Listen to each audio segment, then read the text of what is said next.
នៅនេះទីវត្តវាលដែលស្ថិតនៅក្នុងភូមិផ្សារលើឃុំរលកសស្រុកសំពៅមាសខេត្តពោធិ៍សាត់មានប្រពៃធ្វើនៅកម្មវិធីបុណ្យបញ្ចុះសីមាហើយនឹងឆ្លងដងទុំនឹងផងហ៎ឆ្លងរួចហើយដងទុំនឹងឆ្លងហើយឥឡូវឆ្លងទៀតទៅណោះហ្នឹងទុំហ្នឹងគេហៅទុំអីទុំកពើអញ្ចឹងហ៎ហើយទុំអីទុំមលោទុំរលក់ទេរលក់កន្លែងខ្លួនវាហ្នឹងណាខ្យល់មកវាបក់ល្វិចទៅហៅទៅទុំរលក់មិនទុំរលក់ទេហើយកម្មវិធីបុណ្យនេះចាប់តាំងពីថ្ងៃម្សិលមកអញ្ចឹងណាថ្ងៃនេះថ្ងៃទី2ហើយស្ដាប់ញាតិញោមប្រកាសការកសាងទៅអង្គុយស្ងៀមអត់អំពើមកសរសេរកំណាព្យឲ្យមួយវត្តវាលវត្តហ្នឹងណាវត្តវាលតែឈ្មោះតែវិហារខ្ពស់គួរតនេត្រាថ្ងៃនេះធ្វើបុណ្យបញ្ចុះសីមាម្ចាស់ទានជ្រះថ្លាថ្វាយព្រះត្រៃរតន៍មានទាំងដងទង់រៀងល្អសមត្រង់ខ្ពស់ឡើងប្រកបបរិស័ទសាងទុកនៅក្នុងទីវត្តទុកជាសម្បត្តិសាសនាតទៅសូមអនុមោទនាนะโมตัสสะภะคะวะโตอะระหะโตสัมมาสัมพุทธัสสะนะโมตัสสะภะคะวะโตอะระหะโตสัมมาสัมพุทธัสสะนะโมตัสสะภะคะวะโตอะระหะโตสัมมาสัมพุทธัสสะนะมะโทหរតនតយស្សៈខ្ញុំព្រះអង្គសូមលើកកំបងអញ្ជលីនមស្ការថ្វាយបង្គំឧទ្ទិសដៅចំពោះគុណនៃព្រះត្រៃរតន៍ដោយសេចក្តីគោរពជ្រះថ្លាដោយក្រៃលែងហើយនៅក្នុងពេលនេះញាតិញោមនឹងចង់ស្ដាប់រឿងអីទៅណោះរឿងបុណ្យបញ្ចុះសីមាចុះខណ្ឌសីមានេះបើនិយាយទៅវាវែងឆ្ងាយណាស់វានៅក្នុងរឿងសង្កកម្មណាចេះចង់សុំអានិសង្ឃបញ្ចុះសីមាហើយនឹងអានិសង្ឃកសាងកុដិហើយនៅកណ្ដាលអានិសង្ឃឆ្លងដងទុំសិតតែចង់បានអានិសង្ឃរឿងដងទុំហើយនឹងវិហារកុដិនឹងចាត់ជាសេនាសនៈទាននៅក្នុងវិន័យដែលសម្ដែងអំពីទានដែលត្រូវធ្វើហ្នឹងមាន4មានចៃវរៈទានមានបណ្ឌបាទានមានសេនាសនៈមានគិលានភេសជ្ជៈហើយព្រះវិហារនេះចាត់ចូលនៅក្នុងសេនាសនៈទានធម្មតានៅក្នុងការដែលយើងរស់នៅនឹងវាត្រូវការចាំបាច់ឲ្យបច្ច័យ4ទានផ្សេងក៏យើងបានធ្វើទៅតាមតម្រូវការដែលយើងត្រូវការសម្រាប់ជីវិតនោះប៉ុន្តែរឿងព្រះវិហារពយល់រឿងព្រះវិហារនេះដើមឡើយយើងហៅថារោងឧបោសថកន្លែងដែលព្រះសង្ឃជាភិក្ខុលោកធ្វើឧបោសថឬក៏ពំពោះកុលបុត្រឧបសម្បទាដើម្បីឲ្យឡើងទៅជាភិក្ខុឬក៏សូត្រញត្តិផ្សេងមានការប្រគល់នៅសម្ពុតកឋិនជាដើមក៏ត្រូវការធ្វើនៅក្នុងរោងឧបោសថដែលនៅក្នុងនោះមានសីមា អានឹងយើងមុននឹងចង់ដឹងថាអានិសង្សយ៉ាងណាយើងគិតពីទឹកចិត្តមេត្តាដែលយើងធ្វើនៅបុណ្យកុសលនឹងណាព្រោះបុណ្យកុសលនេះវាមិនមែនជាអាចកំបាំងអ្វីដែលយើងគិតពិចារណាមិនឃើញនោះទេវាគ្រាន់ថាមិនអាចស្ដែងឡើងនៅទ្រង់ទ្រាយឲ្យយើងឃើញតាមមង្សចក្ខុឬក៏ហៅថាភ្នែកធម្មតាព្រោះពាក្យថាបុណ្យនេះជាពាក្យបញ្ញត្តិទៅលើសភាពល្អនៃសន្តានចិត្តសន្តានំបណាតិសោថេតៃតេបញ្ញាធម្មជាតិណាដែលជំរះគឺថាសម្អាតនៅសន្តានចិត្តនឹងឲ្យស្អាតឲ្យផូរផង់ប្រាសចាកមន្ទិលគឺការខឹងក្រោធប្រាសមជ្ជមន្ទិលការចំណែនហួងហែងសពគ្រប់ប្រការធម្មជាតិនឹងឯងហៅថាបុណ្យណានឹងបុណ្យនឹងវានៅត្រង់កន្លែងល្អតាំងពីពេលធ្វើនឹងទៅកលេចមើលសមិទ្ធផលផ្សេងផ្សេងដែលយើងបានកសាងដែលយើងបានធ្វើឡើងអត់មានទៅនឹកស្ដាយសំណោះដល់ទ្រព្យសម្បត្តិដែលធ្វើអស់ទៅទេតាមដែលស្ដាប់មកនឹងសរុបទឹកប្រាក់ដែលកសាងដូចជាមកពីអាមេរិកអីហ្នឹងឡើងជិត$40,000ណានឹងតាមទូរលេខដែលទទួលបានមកហ្នឹងហ្នឹងតែមកពីអាមេរិកឬក៏នៅក្នុងនេះដែរតែទឹកប្រាក់ទាំងមកទៅពីអាមេរិកទេឡើង$38,948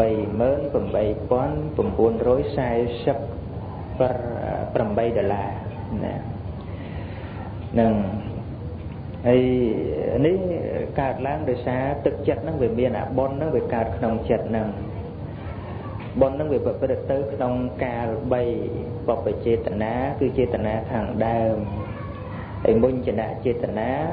អបរចេតនាមុននឹងលះទ្រព្យសម្បត្តិនឹងឲ្យទៅជាទានបាននឹងសភាពល្អនឹង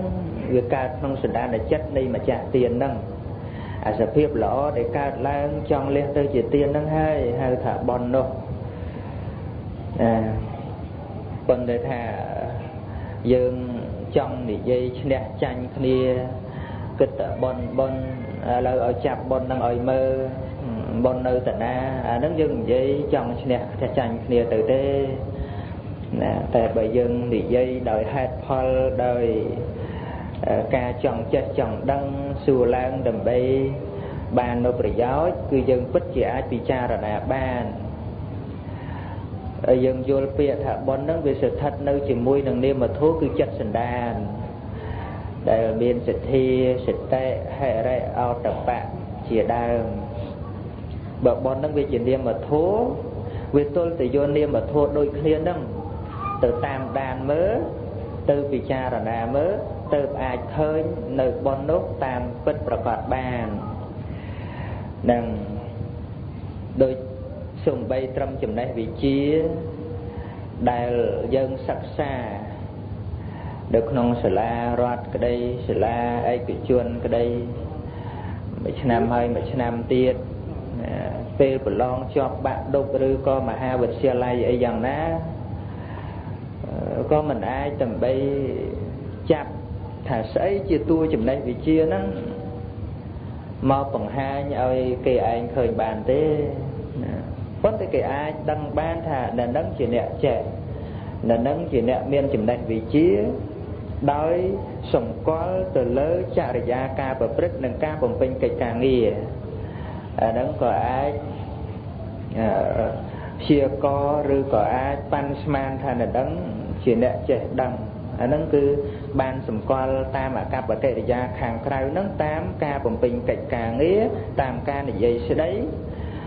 និងការប្រព្រឹត្តជាដើមហ្នឹងយើងអាចដឹងបានប៉ុណ្ណឹងប៉ុន្តែថាសភាពនៃចំណេះដឹងក្នុងចិត្តសន្តានវាមានបណ្ណានោះវាមិនងាយអ្នកណាទៅមើលឃើញនោះទេបានទៅទ្រង់ទ្រាយខាងក្រៅតែប៉ុណ្ណោះហ្នឹងសូម្បីចំណេះវិជ្ជាដែលយើងធ្លាប់រៀនគ្រប់គ្នាគឺយើងមិនអាចចាប់បង្ហាញអ្នកណាបាន សភាពនៃបុណ្យកុសលដែលជាប់ទៅតាមសម្ដាននឹងក៏ដូចគ្នាអញ្ចឹងឯងអត់មានជាទ្រង់ទ្រាយអ្វីដើម្បីថាយើងចាប់ទៅបង្ហាញគេបានទេប៉ុន្តែថាបើកាលណាយើងស្ដាប់ព្រះធម៌ស្ដាប់ពាក្យទូនមានព្រានបដៅរបស់ព្រះសម្មាសម្ពុទ្ធដែលបង្វឹកបង្ហាត់អំពីការស្វែងយល់នៅនាមធម៌ជាផ្នែកខាងក្នុងអាហ្នឹងក៏យើងមានបញ្ញាដែលធ្លាប់សន្សំជាឧបនិស្ស័យមកហ្នឹងវាចេះតែដោះមកអាចដើម្បីពិចារណាបានណាសំបីរបស់ជារូបធម៌ខ្លះមិនចាំបាច់និយាយដល់ចិត្តសន្តានដែលជាសភាពខាងក្នុងដែលមិនមានរូបនោះទេដូចដើមឈើដើមស្វាយដើមត្នោតអីហ្នឹងដែលយើងដាំទៅ 4-10 ឆ្នាំទៅឬក៏ចេញជាផ្លែជាផ្កាហើយនឹងក៏ដោយប៉ុន្តែថាមិនទាន់ដល់ពេលវេលាហ្នឹងគឺវាអត់ផ្លែទេប៉ុន្តែយើងមិនអាចថាស្វាយហ្នឹងមិនមានផ្លែបានទេហើយពេលណាដែលវាមិនទាន់ចេញផ្លែហ្នឹងក៏យើងមិនអាចទៅចង្អុលថានេះផ្លែវានៅតែនេះនៅត្រង់ពង្គៀបនេះនៅត្រង់មេឃនេះនៅត្រង់ទាំងនេះទៅនោះអីចង្អុល5មិនបានទេដែលស្វាយមិនទាន់ផ្លែនោះណាញាតិញោមស្គាល់ដើមស្វាយអីគ្រប់គ្នាដាំស្វាយឥឡូវពេលដែលស្វាយមិនទាន់ផ្លែដាំស្វាយធ្វើអីតែខ្ញុំដាំចង់បានផ្លែណាឥឡូវផ្លែនៅណាវាមិនទាន់ដល់ពេលតែដល់ពេលចេញផ្កាមកចេញក្តាប់មកចេញផ្លែអូមានមែនតើណាប៉ុន្តែពេលមិនទាន់ដល់ហ្នឹងវាមិនទាន់ឲ្យផលទេណាបិណ្ឌកុសលដូចគ្នាអញ្ចឹងណាដែលយើងធ្វើហ្នឹងវាត្រាំទុកក្នុងសន្តានណាជួនកាលយើងមិនប្រាថ្នាថាឲ្យបុណ្យឲ្យផលស្រាប់តែបុណ្យនឹងឲ្យមកឲ្យយើងបានសុខសេរីមានការជួបជុំមិត្តភ័ក្តិបងប្អូនរកអីក៏បានអីចឹងទៅហ្នឹងយើងកុំភ្លេចបុណ្យកុសលដែលចូលមកឧបត្ថម្ភឲ្យយើងបានសេចក្តីសុខសប្បាយណានៅក្នុងការកសាងវិហារនេះមានសម្ដែងនៅក្នុងព្រះធម្មបទនិយាយអំពីនន្តយឧបាសកនន្តយឧបាសកហ្នឹងគាត់កសាងវិហារមាន4មុខហើយវេបកេនព្រះសម្មាសម្ពុទ្ធទៅមួយលើដោយវិខសង្ឃណាគាត់ឆ្លងវិហារគាត់ទៅនិមន្តវិខសង្ឃទៅឆ្លងហ្នឹងដោយប្រកេនទានផងដែរមានព្រះសម្មាសម្ពុទ្ធជាប្រធានដល់ឆ្លងហើយគាត់ទៅទឹកបន់គាត់ជ្រោចទឹកលើប្រហោះព្រះសាស្តាអានេះមកអំពីកាលនោះព្រះអង្គទ្រង់សោយនៅចង្ហាន់ហ្នឹងនឹងដៃមិនប្រើស្លាបព្រាទេដល់ប្រឡាក់ដៃវិខសង្ឃទៅគេប្រើវិធីស្រោចទឹកយើងធ្លាប់ស្គាល់ថាតក្ខណាតុណាទិសតក្ខណាតុនោះតក្ខណានិងឧតកៈទៅជាតក្ខណាតុដោយពុទ្ធបរិស័ទយើងតែងជ្រោចទឹកពេលចប់បុណ្យអីហ្នឹងតំណាងអញ្ចឹងយើងមិនទៅលាងដៃអីលោកប៉ុន្តែជាការតំណាងទឹកចិត្តមេត្តាឬក៏ថាទឹកចិត្តបុណ្យហ្នឹងវាត្រជាក់ដូចទឹកហ្នឹងអញ្ចឹងហ្នឹងគណៈពេលដែលគាត់ជ្រោចទឹកតក្ខណាតុហ្នឹងឆ្លងវិហាររបស់គាត់ហ្នឹងប្រាសាទដែលជាកម្មបច្ចយឧត្តចរូបជារូបប្រាសាទមួយដែលកើតឡើងនៅឋានតាវតឹងនោះព្រោះអាស្រ័យកម្មដែលគាត់កំពុងធ្វើហ្នឹងមិនតាន់ស្លាប់ពីណាប៉ុន្តែបុណ្យហ្នឹងគឺរៀបចំសម្រាប់គាត់ឲ្យស្រេចនឹងរៀបចំសម្រាប់គាត់ឲ្យស្រេចតែមកប៉ុន្តែគាត់ខ្លួនឯងអត់បានដឹងទេអត់បានដឹងទេមានតែព្រះសម្មាសម្ពុទ្ធអីទេបានព្រះអង្គទ្រង់ជ្រាបសម័យក្រោយមកព្រះមហាមោគលាននិមន្តទៅឋានតាវតឹងមានប្រាសាទមួយនោះធំស្អាតណាស់ពហិយើងធ្វើប៉ុណ្ណឹងទេណាបើបុណ្យនឹងឲ្យផលធំជាងនឹងរាប់យោជដែលត្រូវបាននោះអីមានស្រីអប្សររាប់រយរាប់ពាន់នៅប្រាសាទនឹងស្រេចតែមកចាំទទួលនន្តយឧបាសកនឹងទៅដល់ឃើញព្រះមហាមោគលានចូលទៅចិត្តសួរទៅប្រាសាទនេះស្អាតណាស់បោះអ្នកណាអញ្ចឹងឃើញម្ចាស់ចេញមកបាននាង sợi áp so ấy nâng trình máu lọ lọ ná sợi áp so là chương có hòm đôi chương priệp chứ nè đôi dương sạch mấy cùng đoàn chương có hòm đấy nó rừng sạch nâng dưỡng chứ khơi nước này ai rồi ngay giờ tha sạch đó khơi tê và đa mà đó nó sẽ lọt bạch đó ấy màu với mơ này ai lại sạch đó hà lợi nâng nè mà lọt thành đại nhé để đường nuôn nó nuôn từ mơ tê và đa nó muốn tụ bùa nó riệp ca thì mùi nèng cho nó bọt con là gian đây nó tụ bùa hơi nó trong thật sắc mà quên nực kê ơi nực toàn ban xong từ đây phong pre do anh tụ bùa bạc về sơ đài cho này nuôn nó nó ngay chậm tích tiết chậm đề rồi mà nói phải sơ đạp nè thêm hai mô cả liên nó từ xua chẳng tới niên tê phỉ đa sợi áp so nó màu phai bằng cung hết prasad nít cứ gì prasad tập bó non thì giờ ba sọ nhưng còn á từng óc liên nó nấu chăm quạt nó óc sọc đó quạt mì màu sọ nè sợi áp so cái nấu chăm chẳng này có đam máu thay lồng chăm muốn rồi quên prap quạt bong ở quạt lẹt bong trao nấu phê chỉ nẹt đây đó hay ở can vô phê chỉ nẹt miết chỉ ăn tập phê tê và đa với bồn quạt thế đang ở quạt máu mắt toàn từ ngọt hòn nắng đó ấy tê và đa cái chăm mà con nó sợi tê và đa nó dần mày từ tế nhận vô mày cùng chuyện này thì anh tịnh tôi muôi nó muôi pi nó có cặp cái chạc này nó chăm từ vô mà rồi pi rồi nó hả cái cát đòi bon cái ở miền A tê dướng việc đạch sờ nè đạch sờ tới mình can sờ tới bây giờ đạch lòn rột nắng tê và đá cát muối phân cái miền sợi áp so bao cây mà pon ấy chân tới sất vào quân cây từng ó hay miền đạch sờ lại này ở dướng muối pi nắng muối pi nắng luộc này ơi còn mà na bạc bao anh tây bạn đây mà chỉ để tha đó đại miền kề vào đàn chân tới Pram Hà một liền chứ Pram Hà một liền từ lọt mà với mình toàn từ Pram non từ giờ ba sọ thì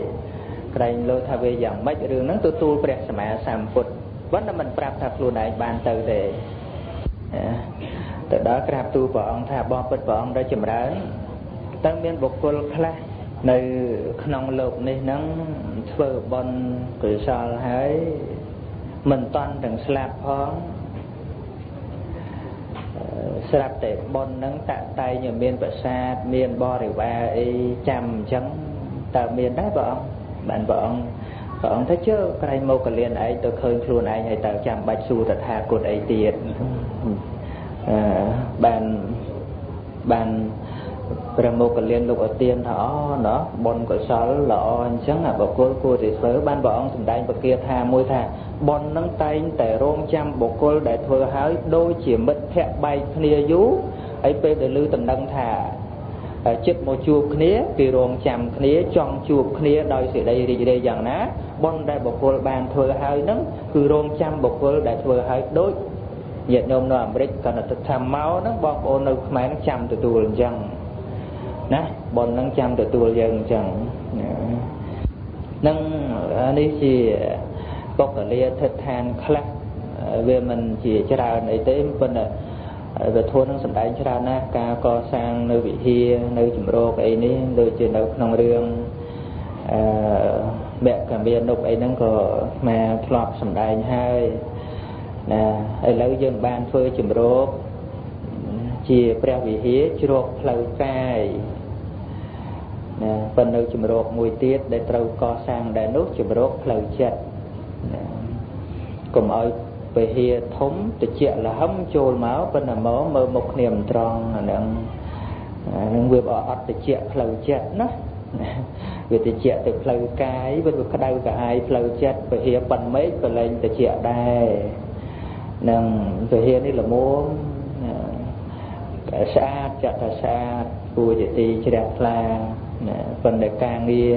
mùi tiết cứ càng nghe đọc thật sầm ạt chặt với mấy ở chặt đang miên tức chặt còn ở chặt nó người miền phơi ផ្ទុយនឹងទឹកចិត្តគឺភ្លើងចិត្តភ្លើងរបស់ចិត្តហ្នឹងគឺកិលេសគ្រប់ប្រការមានការខឹងក្រោធការប្រកាន់ការចដែនការនិយាយដើមចាក់ចុចគ្នាអីសពគ្រប់ប្រការអាហ្នឹងជាភ្លើងចិត្តក៏បីតែកំចាត់កំចាយវាកុំឲ្យនៅក្នុងចិត្តសន្តានដើម្បីបដូរជំនួសមកវិញនៅទឹកចិត្តហ្នឹងក៏បន់ដែលរៀបរាប់មកនឹងឯងដែលធ្វើឲ្យចិត្តហ្នឹងវាទៅជាតិចណាអីដងទុំហ្នឹងក៏ធ្លាប់មានសម្ដែងដែរប៉ុន្តែថាជួនកាលយើងបានអានិសង្សដែលកើតឡើងអំពីបុណ្យហ្នឹងហើយយើងទៅប្រាថ្នារឿងផ្សេងដែលខុសដោយក្មួយរបស់អនាថបណ្ឌិតម្នាក់ហ្នឹងធ្វើទុំប្រគេនលោកអញ្ចឹងដែរប៉ុន្តែប្រាថ្នាខូចទៅមក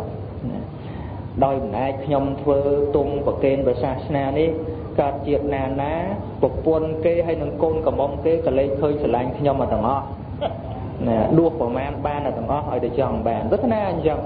បានមែនអញ្ចឹងទៅណាអីអាហ្នឹងវាគ្រោះថ្នាក់ខ្លួនឯងទេកុំចង់អញ្ចឹងអីណាណាបានមែនកើតម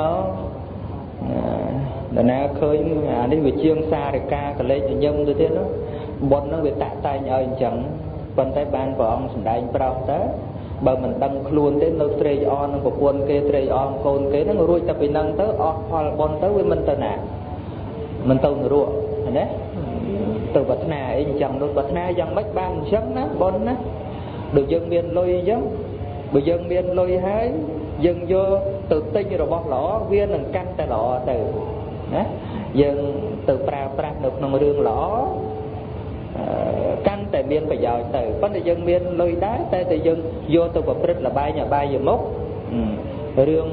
ដែលមិនបានការដើរលេងហឺហាស្រីស្រាវអូនបងទៅអាហ្នឹងវាអត់បានប្រយោជន៍អីអំពីទ្រព្យសម្បត្តិហ្នឹងទេវាទៅអស់ហើយអត់បានប្រយោជន៍អីទៅទៀតបុណ្យក៏ដូចគ្នាអញ្ចឹងដែរណាអីនៅក្នុងរឿងទួងអីនេះមានសម្ដែងប៉ុន្តែយើងធ្វើវាអត់គ្រប់ណាបានចំណែកខ្លះដែលយើងអាចធ្វើជារូបរាងកើតប៉ុន្តែខ្លះទៀតយើងធ្វើមិនបានទេនៅក្នុងគម្ពីរអង្គតរនិកាយចតុកនិបាតមានសម្ដែងអំពី24ប្រការសម្រាប់ភិក្ខុសាមណេរទៅបួសថ្មីហ្នឹងមានលោកឧបមាទៅនឹងសម្រាប់អ្នកដើរតាមជើងទឹកដើរតាមផ្លូវទឹកមួយគឺព្រោះទឹករលកណាទឹករលកហើយទី2គឺព្រោះទឹកគួចបន្លិចហើយទី3ព្រោះក្រពើហើយប្រការទី4ព្រោះត្រីកាចហើយយើងយកមកធ្វើបានតែធ្វើទុងក្រពើទុងត្រីណោះទុងទឹករលកមានទៀតអាទឹកគួចនឹងធ្វើមិនដែរគេធ្វើដែរដូចតែគេធ្វើទុំទឹកគួចហ៎អាហ្នឹងទឹកវាគួចមិនដឹងធ្វើមិនវាធ្វើវាមិនកើតហ្នឹងបើអត់ធ្វើណាបើធ្វើបានទុំត្រីទុំរលកទុំកពើហ្នឹងបុរាណបណ្ឌិតយើងហ្នឹងធ្វើល្អណាស់ណាដើម្បីជាកតេអប់រំតាមទំនងនៃព្រះធម៌របស់ព្រះសម្មាសម្ពុទ្ធដែលធ្វើទុំទឹករលកហ្នឹងឲ្យឃើញថាវាជាភ័យជាសញ្ញាប្រាប់ភិក្ខុសាមណេរក្នុងវត្តហ្នឹងយើងមិនមែនធ្វើទុំទឹករលកទៅដាក់មុខផ្ទះយើងឯណាណោះយើងមិនធ្វើដាក់វត្តអីដាក់វត្តហ្នឹងឲ្យតាណាមើលថាឲ្យលោកហ្នឹងមើលលោកអ្នកបួសហ្នឹងណាឲ្យលោកភិក្ខុសាមណេរហ្នឹងមើលនឹងបើបែកទៅយើងមើលជ្រះថ្លាហើយប៉ុន្តែថាឲ្យភិក្ខុសាមណេរហ្នឹងមើលហើយឲ្យភ័យថាម៉េចភ័យសម្រាប់អ្នកបួសថ្មីហ្នឹងកាលបើឧបជាឬក៏គ្រូអាចារ្យព្រានបដៅដោយធម៌វិន័យទៅទ្រាំមិនបានអាហ្នឹងក៏មិនអាចតាំងនៅក្នុងភេទបព្វជិតបានទេត្រូវសឹកទៅវិញអាហ្នឹងគឺវិនិច្ឆ័យភេទព្រោះទ្រាំនឹងពាក្យព្រានបដៅមិនបានដូចអ្នកដើរផ្លូវទឹកត្រូវគ្រោះថ្នាក់ដោយទឹករលកដូចឆ្នោដែរនឹងឲ្យត្រៀមខ្លួនឲ្យល្អ ទទួលពាក្យទូលមានព្រានបដៅពីគ្រូអាចារ្យដោយល្អកុំឲ្យទៅវាទៅជាមួយនឹងពាក្យព្រានបដៅនោះអាហ្នឹងវាតំណាងអញ្ចឹងទុំរលកនោះអានេះមានន័យថាជួយការពារលោកធ្វើម៉េចឲ្យលោកបួសបានយូរឲ្យប្រព្រឹត្តល្អតាមឱវាទរបស់ព្រះសម្មាសម្ពុទ្ធដែលគ្រូអាចារ្យនោះព្រានបដៅពាក្យព្រានបដៅមិនមែនចេះតែល្អមិនមែនចេះតែពេញចិត្តទេទាំងអស់ទេនឹងធ្វើល្អពេលខឹងស្អប់តែបានគប់ខាងបណ្ឌិតណាអានេះយើងមួយណាធ្វើល្អពេលខឹងស្អប់ប៉ុន្តែបានគប់ខាងបណ្ឌិតអានឹងយើងជ្រើសរើសយកមកណាអានឹងធម្មតាហើយឧទាហរណ៍ថាព្រះធម៌ដឹកនាំកុំឲ្យដើរលេងអបាយមុខផ្សេងហើយសម្ដែងថាកុំឲ្យលួចទ្រព្យអ្នកដទៃចោលដែលពេញចិត្តណាព្រះធម៌និយាយថាកុំសម្លាប់សត្វកុំសម្លាប់គ្នាហើយបងធំបងតូចដែលគាត់ចូលចិត្តໄວនោះស្មានតែគាត់ចូលចិត្តហើយកុំឲ្យផឹកសូរ៉ាស្មានតែល្អគាត់អ្នកហូបស្រាហ្នឹងពេញចិត្តណាស់ទៅអាពេលហ្នឹងវាពេញចិត្តសម្រាប់តែយើងអ្នកវាហើយណាអញ្ចឹងវាមិនមានពាក្យណាមួយដែលថានិយាយមួយម៉ាត់ទៅគឺចូលចិត្តគ្រប់គ្នានោះទេ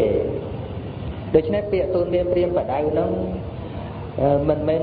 ប្រកាសថាវាត្រូវចិត្តយើងសិតតែត្រូវតាមបំណងដែលយើងចង់បាននោះទេត្រូវតែយើងដាក់ខ្លួនឲ្យអ្នកដទៃនឹងជួយកែដើម្បីវិវត្តខ្លួនយើងនឹងទៅរកសេចក្តីល្អប្រសិនបើយើងស្ដាប់អ្នកដទៃវាទល់ថាអ្នកដទៃនិយាយត្រូវចិត្តអញបានអញស្ដាប់បើនិយាយខុសចិត្តអញមិនស្ដាប់យើងមិនអាចខ្លាយទៅជាមនុស្សល្អបានទេយើងមិនអាចខ្លាយទៅជាមនុស្សទទួលបាននៅចំណេះដឹងពីអ្នកដទៃបានទេដូចជាផ្ទះបើកាលណាយើងបិទបង្អួចបិទទ្វារអស់វារមែងល្ងិតតែកាលណាយើងបើកបង្អួចបើកទ្វាររមែងភ្លឺការបើកត្រចៀកដើម្បីស្ដាប់អ្នកដទៃអានឹងយើងរមែងទទួលបានទាំងអស់ហើយវានៅលើយោនិសោមនសិការៈថាតើពាក្យណាយើងគួរទទួលពាក្យណាយើងមិនគួរទទួលនឹងខ្លាយទៅជាអ្នកនិយាយបានល្អ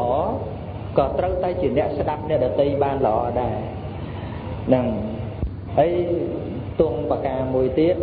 ដែលធ្វើទុកទឹកគួចទៅយើងធ្វើមិនកើតទេប៉ុន្តែទឹកគួចនោះ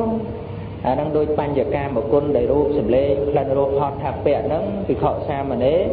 ដែលមិនបានសម្រួមរមែងភ្លើតភ្លើនមិនសម្រួមចិត្ត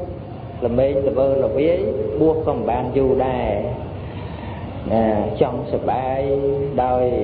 តន្ត្រីដោយស្អីហ្នឹងអាហ្នឹងទឹកគួចហើយទុំកពើអាហ្នឹងធ្វើទុំកពើគេតំណាងឲ្យកាពះវិចិត្រដូចកាពះក្រពើគូនឹងក្រពះយើងហ្នឹងដូចក្រពើអញ្ចឹងក្រពើហ្នឹងជាឈ្មោះនៃការកាចសាហាវក្នុងការតបាក់ស៊ីកាពះយើងហ្នឹងក៏វាត្រូវការអាហារដល់តែមកបួសមកតមិនឲ្យឆាន់ល្ងាចឬក៏ចំណីខុសពេលវេលាចំណីមិនសមគួរអីយ៉ាងណាត្រូវតមច្រើនហើយដល់កាពះរើកាពើរះខ្លាំងពេកត្រង់មិនបានក៏សាប់ទៅអញ្ចឹងបានបុរាណធ្វើទុំកាពើនោះឲ្យមើលកុំឲ្យចាញ់កាពះកាពើរើកាពើរះហ្នឹងនឹងមានតំណាងអញ្ចឹងណារឿងធ្វើទុំហ្នឹងមិនមែនធ្វើឡើងឋានសួគ៌មិនឯងទៅទេណាធ្វើតំណាងឲ្យភិក្ខុសង្ឃហ្នឹងបានអញ្ចឹងជាការធ្វើឡើងប្រកបដោយញាណសម្បយុទ្ធជាបុណ្យមួយប្រកបដោយបញ្ញាយើងមិនបានទទួលមានព្រានបដៅភិក្ខុសង្ឃដោយខ្លួនឯងទេយើងប៉ុន្តែយើងឲ្យមើលទុំទៅប្រគុណម្ចាស់ឯងមើលឃើញរាល់ថ្ងៃណែមុនលួចឆាន់បាយល្ងាចមើលទុំសិនទៅអាហ្នឹងប្រាប់អញ្ចឹងហើយព្រមតែខ្លះតាក់ទងនឹងទងហើយមួយទៀតទងត្រីគឺធ្វើទងត្រីអាហ្នឹងត្រីកាចក៏គឺស្ត្រីនឹងឯង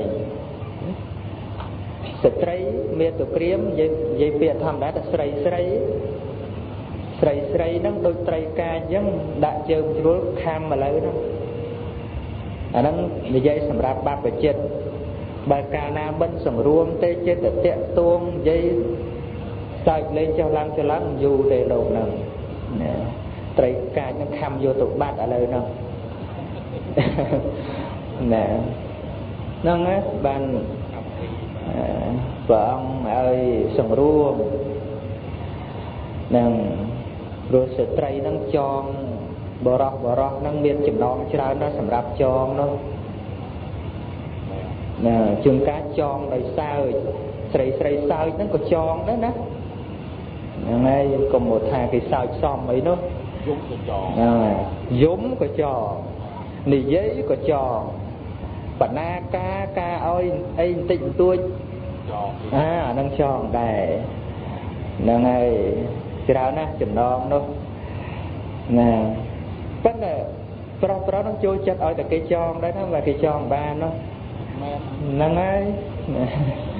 បើសិនជាមិនដាក់ខ្លួនឲ្យគេចងមិនបានណោះហ្នឹងហើយណានេះចិត្តតែចលោទៅហ្នឹងឯងបាទគេចេះតែចងបានហ្នឹងមិនថាគេចេះតែមកដើរចងអីប៉ុន្តែដាក់ទងត្រីហ្នឹងប៉ុន្តែថាឲ្យវិខសាមណេរក្នុងវត្តហ្នឹងប្រយ័ត្នប្រយែងរឿងហ្នឹងហ្នឹងណាហ្នឹងរឿងទងហ្នឹងបន្តិចប៉ុណ្ណឹងទៅអីរឿងអីទៀតអាត្មាថាមកនិយាយរឿងអីឲ្យស្ដាប់មិញនោះនួននោះ